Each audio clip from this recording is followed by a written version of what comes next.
Ok. Nous allons prier, nous allons demander que le Seigneur puisse nous assister, que le Seigneur puisse être avec nous, pas au rendez-vous, qu'il renouvelle notre intelligence. Prions dans le nom de Jésus. Éternel, notre Dieu, nous te disons merci, merci pour ce moment, Yahweh, que tu nous as donné encore. Yahweh, éternel des armées, la Bible dit que ta parole est venue pour nous délivrer, ta parole est venue, papa, pour nous rendre libres. Jésus-Christ, voilà pourquoi, Seigneur, nous nous réunissons, papa, ce soir. Jésus-Christ,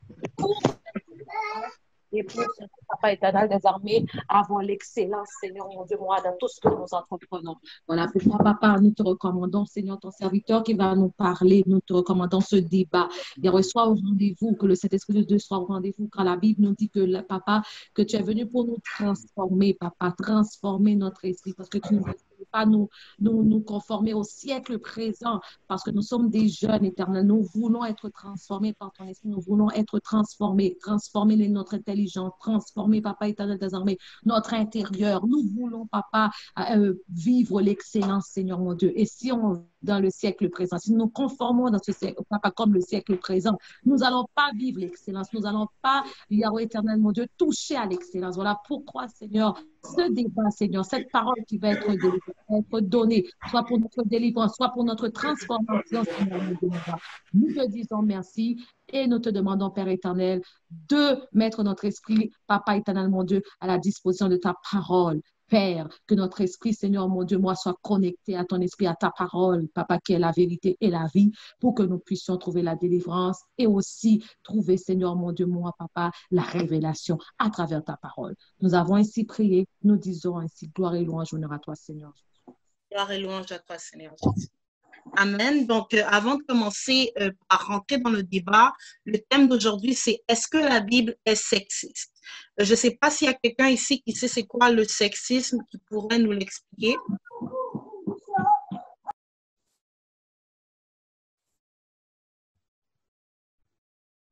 Olivia?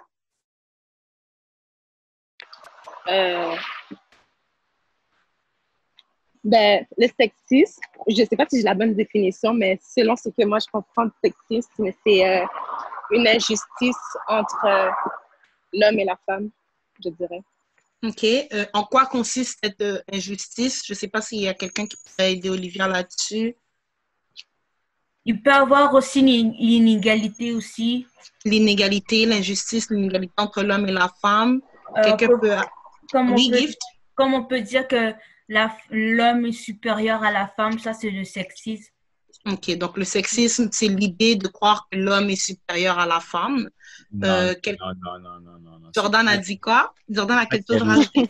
C'est pas que l'homme est supérieur à la femme. Le sexisme, c'est le sexe. On n'a pas dit que c'est l'homme. Parce qu'il y a aussi du sexisme à la femme par rapport à l'homme. Oui, c'est quoi un exemple de sexisme de la femme par rapport à l'homme? On va faire. Par exemple, il y a des choses, tu payes moins, c'est la femme paye moins que l'homme. Donc, c'est du sexisme déjà. Donc, le sexisme, dans le fond, c'est un peu comme tout ce que vous venez de dire.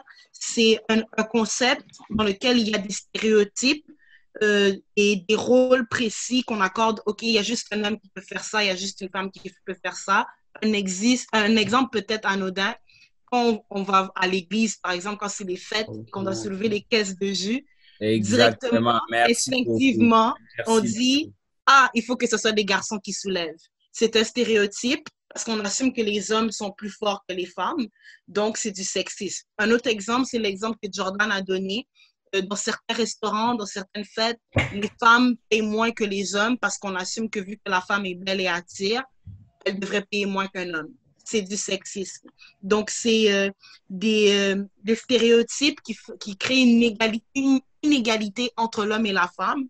Mais dans la définition que j'ai quand même trouvée sur Internet, on dit que dans l'inégalité, on encourage, dans l'inégalité, on prône qu'il y a un sexe qui est plus supérieur à l'autre. Donc, peut-être que l'homme, dans certains cas, on dit comme l'homme est supérieur à la femme ou que la femme est supérieure à l'homme.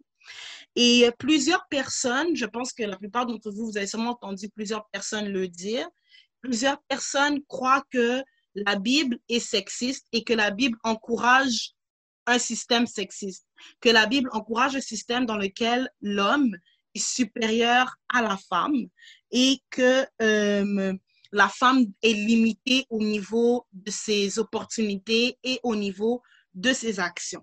Et donc, c'est ça. Donc, c'est pour ça que plusieurs païens, quand tu les évangélises, souvent ils disent que non, ils ne sont pas intéressés parce que la Bible écrase la femme, la Bible écrase le droit de la femme, la Bible écrase l'épanouissement de la femme. Et aujourd'hui, c'est de ça qu'on va discuter. Est-ce que la Bible est sexiste? Est-ce que la Bible donne plus d'importance à un sexe qu'à un autre? Est-ce que la Bible donne plus d'opportunités à un sexe qu'à un autre? Donc, je ne sais pas si le pasteur aimerait ouvrir le débat ou s'il y a quelqu'un qui a déjà un point qu'il aimerait apporter à la table.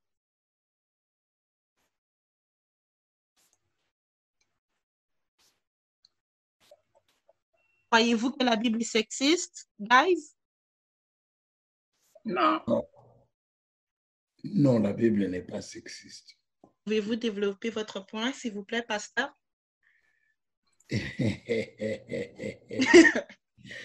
La Bible n'est pas sexiste. Qui a dit que la Bible est sexiste? La Bible n'est pas sexiste. Bénicha. Le sexisme, ça veut dire quoi? Le sexisme est la domination exercée par un sexe sur l'autre. Généralement, le sexe masculin, c'est le féminin. C'est ça qu'on appelle sexisme. Maintenant, la Bible, quand on regarde dans la Bible, il contient de nombreuses références aux femmes qui peuvent être... Hein? C'est bon, pasteur, continuez. Amen. Amen. Olivier Gagawan. La Bible, je disais, la Bible contient de nombreuses références qu'on se réfère aux femmes qui peuvent être perçues comme discriminatoires d'un point de vue contemporain de ce siècle-ci. Mais nous devons nous souvenir que dans la Bible, que la Bible n'a jamais approuvé forcément tout ce qui est écrit. Tout ce qui est écrit dans la Bible ne l'a jamais approuvé, n'a pas approuvé tout. Je vais donner un exemple. Quand on est allé voir Jésus, on a demandé à Jésus ce que l'homme peut répudier la femme. Qu'est-ce que Jésus leur répondra? Il dira, il n'en était pas ainsi au commencement.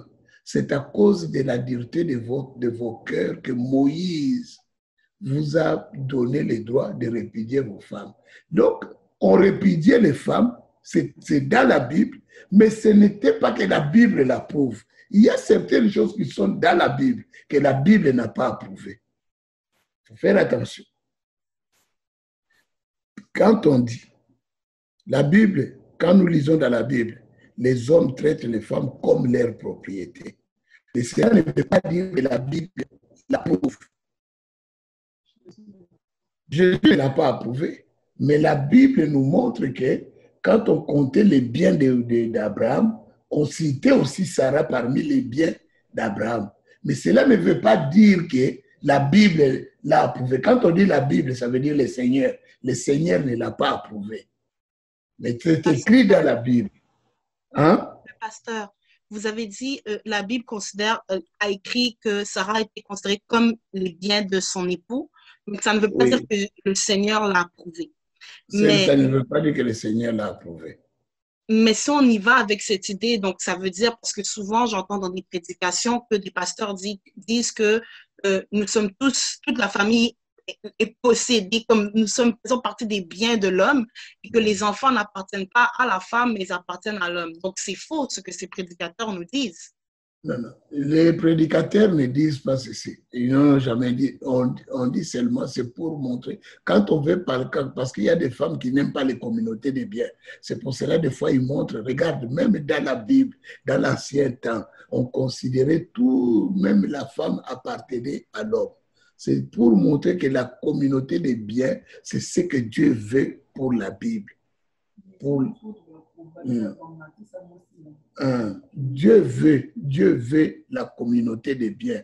Le mariage qu'on dit qu'il y a séparation des biens, c'est un mariage diabolique. C'est le diable. Le diable veut la division. Dieu n'est pas pour la division. Alors, quand le prédicateur fait cela, c'est pour montrer que nous devons avoir la communauté des biens. C'est une façon seulement préfigurée de prêcher. Mais cela ne veut pas dire que le Seigneur approuve cela. Non. Mais pasteur, dans la Bible, dans le Nouveau Testament, dans 1 Pierre 3, verset 7, dit, c'est le bon verset, oui. Marie montra à votre tour de la sagesse dans vos rapports avec vos femmes, comme avec un sexe plus faible. Honorez-les comme devant aussi hériter avec vous de la grâce de la vie, qu'il en soit ainsi afin que rien ne vienne à faire obstacle à vos prières. Mais ça, c'est le Nouveau Testament. Nous sommes dans la Nouvelle Alliance, mais on insinue que la femme est un sexe plus faible. Donc, quand on dit sexe plus faible, c'est au niveau physique. L'homme et la femme ne peuvent pas jouer le hockey. On ne peut pas mettre une équipe de femmes contre une équipe des hommes de jouer un match de hockey. On va briser toutes ces femmes-là. Physiquement, l'homme est fort. On parle au niveau physique. On ne parle pas au niveau spirituel. C'est au niveau physique. Ça, on ne peut pas l'enlever. C'est quelque chose qui est réel, qui est vrai. On ne peut pas l'enlever. Les dire, ça ne veut pas, ça ne fait pas de cet homme-là qu'il est sexiste. Imagine une femme qui entre dans l'autobus. Moi, je suis assis. Si je lui cède de la place, ça ne fait pas que je suis sexiste. C'est par politesse. On considère la femme, vous savez, tout dépend de comment toi tu conçois les choses. On préfère laisser la place à la femme, que les hommes restent debout. Dieu a créé l'homme d'une façon autre que la femme. Dieu ne nous a pas créés de la même manière. On est créés, nous tous, à l'image de Dieu, mais nous ne sommes pas créés tous de la même manière.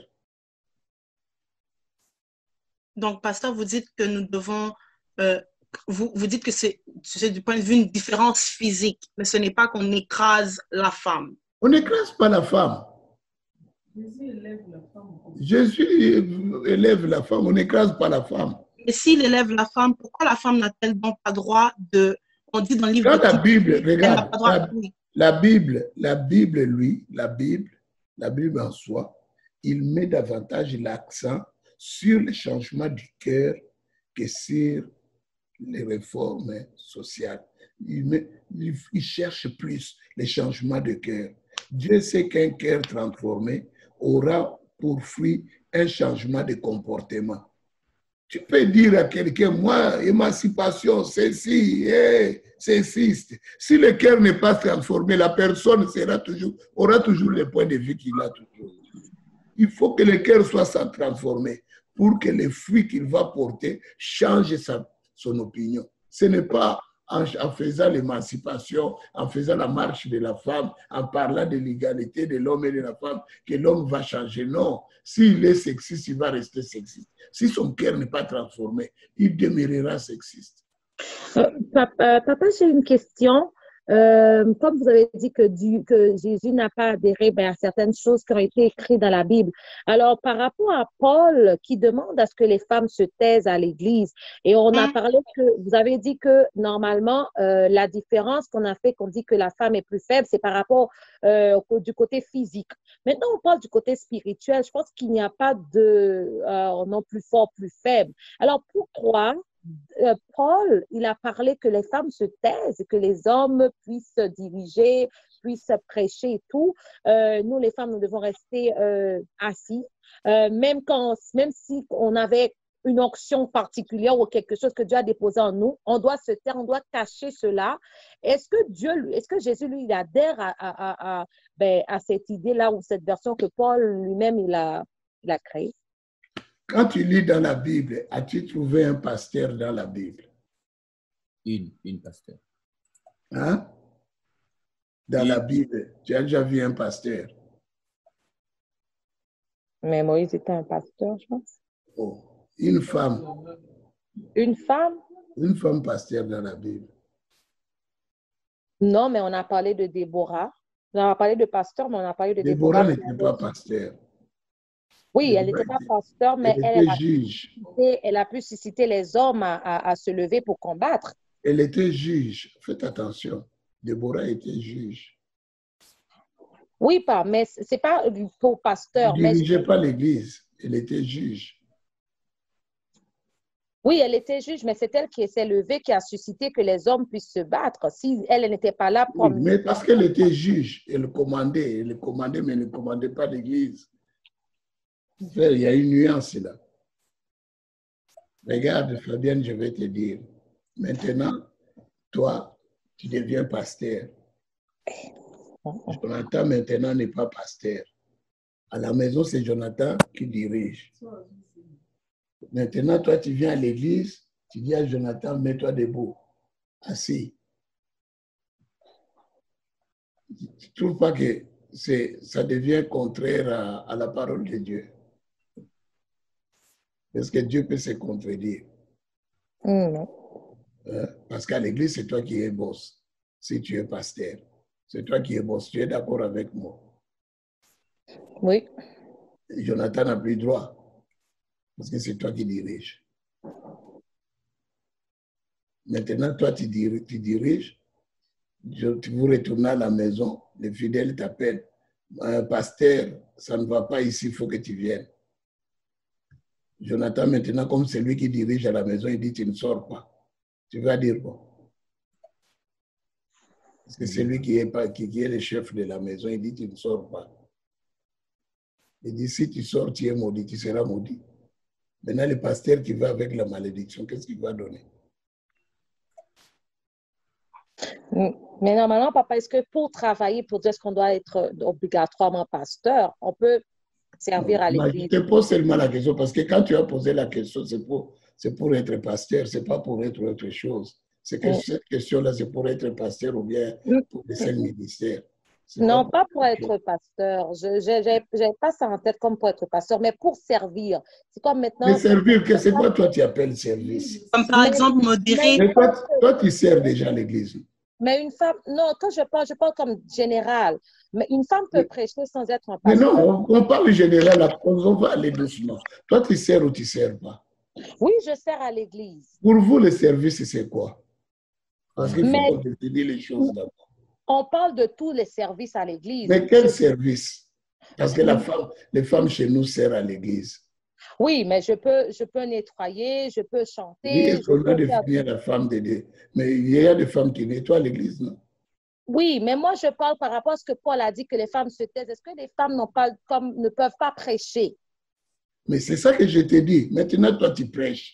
Je sais que je t'ai dit, tu prêches. Tu prends l'autorité sur ton mari. Ah. Et pasteur, alors modéré, est-ce qu'une femme peut conduire un service? Mais quand tu modères, tu prends l'autorité, non? Mais ce n'est pas nous qui prenons l'autorité, ce n'est pas le Saint-Esprit. Oh, maman, tu prends l'autorité. Quelqu'un, c'est lui qui modère, c'est lui qui est directeur de culte. Il prend la direction du culte. Et tout le monde qui est dans ce pays. OK. Si le modérateur dit silence et que toi, tu continues à parler, éteignez vos cellulaires. Vous continuez à jouer avec vos cellulaires. Vous savez que tout ce que tu vas demander dans ce culte-là, tu ne l'auras pas. Parce que tu es en rébellion contre le Seigneur.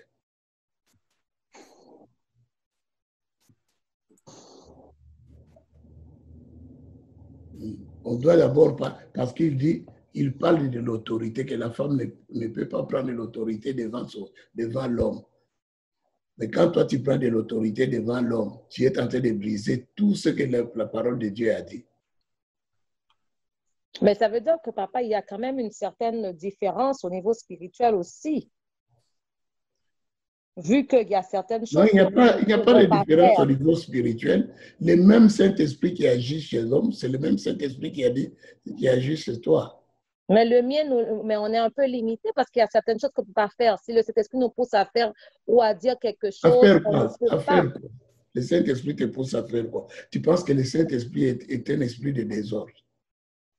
Penses-tu vraiment que c'est le Saint-Esprit qui t'a poussé? Le Saint-Esprit connaît la parole de Dieu. Le Saint-Esprit, c'est qui? C'est Dieu. C'est Jésus lui-même. Maintenant, Jésus peut faire des choses à l'encontre de sa parole. Toutes ces femmes-là ne sont pas poussées par le Saint-Esprit. Olivia, une question? Est-ce que vous m'entendez? Oui, on t'entend. OK. En fait, ma question... on n'a pas terminé avec Fabienne. Hein? Je vais retourner. Okay. Bon, pose ta question, après je vais répondre. Ah, OK. Mais en fait, c'est un peu en relation parce que vous avez dit qu'une femme ne peut pas prêcher à l'église, mais je vois dans les événements des femmes, c'est souvent les femmes qui prêchent, ils apportent la parole. Est-ce que c'est une genre d'exception? Amen, une bonne question. Quand vous lisez bien Paul, Paul n'a pas dit que la femme ne peut pas prêcher. Paul dit, je ne permets pas. Je pense que le français est bien clair. Est-ce que Paul a dit que la femme ne peut pas prêcher? Paul n'a jamais dit ça. Paul dit seulement, dans l'assemblée, je ne permets pas, il n'est pas permis à la femme de prendre quoi? L'autorité devant les hommes. C'est ça, non? On n'a jamais dit que la femme est incapable de prêcher. Vous comprenez? Donc, là-dessus, il veut dire quoi? Regarde, quand nous parlons de Timothée, qui a prêché Timothée? Qui a enseigné Timothée? Qui peut me le dire? Qui a enseigné Timothée? C'est Paul, non? Paul. Hein? C'est Paul, non? Paul. Non, c'est sa mère. Sa mère, ok. C'est la maman de Timothée qui a enseigné Timothée. Timothée a été enseigné par sa mère. C'est sa mère qui l'a enseigné. C'est ce que Dieu demande. C'est ce que Paul demandait aux femmes. Quand vous lisez, Paul demande aux femmes d'enseigner les enfants, d'enseigner. La femme, par exemple, Fabienne, toi qui veux servir Dieu, vois YMCA. Hein? À YMCA. Hein? Fabienne? Oui, papa, je suis là. Arrête. Tu n'es pas là, tu parles avec tes jumeaux. Ah, je suis là, papa. Suis-moi bien. Oui, tu vois papa. YMCA. Oui, papa. Bon, toi qui veux enseigner, pourquoi tu ne te lèves pas le matin, le samedi, comme tu as envie? Le Saint-Esprit ne t'envoie pas là-bas d'aller faire l'évangélisation. C'est là où tu peux aller prendre autorité. Si les gens qui ne connaissent pas le Seigneur, tu vas là-bas, tu commences à parler. Tu prends ces gens-là que tu vas enseigner là-bas, tu les amènes à l'église. Une fois qu'ils sont à l'église, ton travail est fini, comme le travail de la Samaritaine était fini. Tu n'as pas vu la Samaritaine. Quand elle a appris la parole de Dieu, qu'est-ce qu'elle a fait? Elle est allée parler dans la ville, présenter Jésus dans la ville, témoigner Jésus. Mais c'est ce que toi, tu dois faire. Amen. Vous ne l'avez jamais fait, mais vous voulez seulement servir à l'église pour que les hommes vous voient. Tous ces gens-là qui traînent dehors, où sont toutes ces femmes-là pour aller faire l'évangélisation? La Samaritaine est l'exemple propice. Quand on a enseigné les parties dans la ville, et toutes ces femmes-là qui disent qu'ils ont le Saint-Esprit ne vous demande pas d'aller dans la ville. Seulement l'église, là où il y a Pasteur Pierre.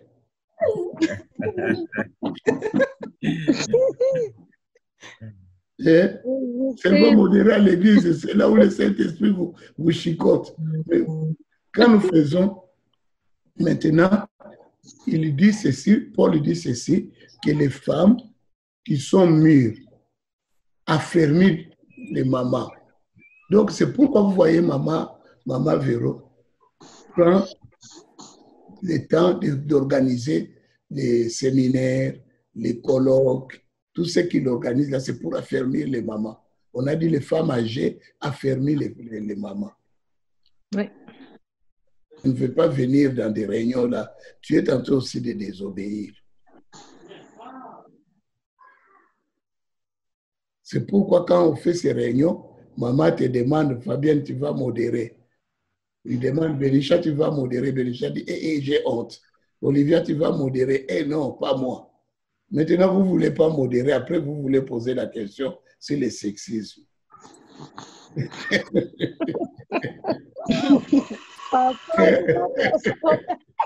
Mais pasteur, souvent les jeunes frères chrétiens ont l'habitude, quand une jeune sœur ne fait pas ce qu'il leur demande dans la vie courante, souvent ils ont l'habitude de dire, oh, la Bible dit, femmes, soyez soumises. Et si tu dis, mais que ça s'applique qu'au mari, et que tu refuses, ils disent que non, la Bible donne l'autorité à l'homme sur la femme.